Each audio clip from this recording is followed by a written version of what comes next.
ঠিক আছে, তো তার সাথে সবকিছু কেমন চলছে? মানে কি? আমি বলছি মিকাসার কথা। তোমার কি মনে হয় সে তোমাকে ছাড়া অন্য কারোর সাথে ভালো থাকবে? হ্যাঁ হয়তো বা, জানি না। তুমি কি মনে করো নিজেকে? মিকাসার অনুভূতি প্রকাশ করছো না?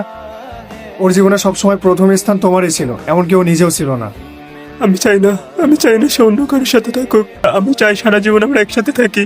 আমার মৃত্যুর পরে যেন কম করে হলে সে 10 বছর আমাকে মনে রাখে। जिसको जो भी मिलता है बेसबब नहीं मिलता, मुझसे बोले मन मेरा सब को सब नहीं मिलता।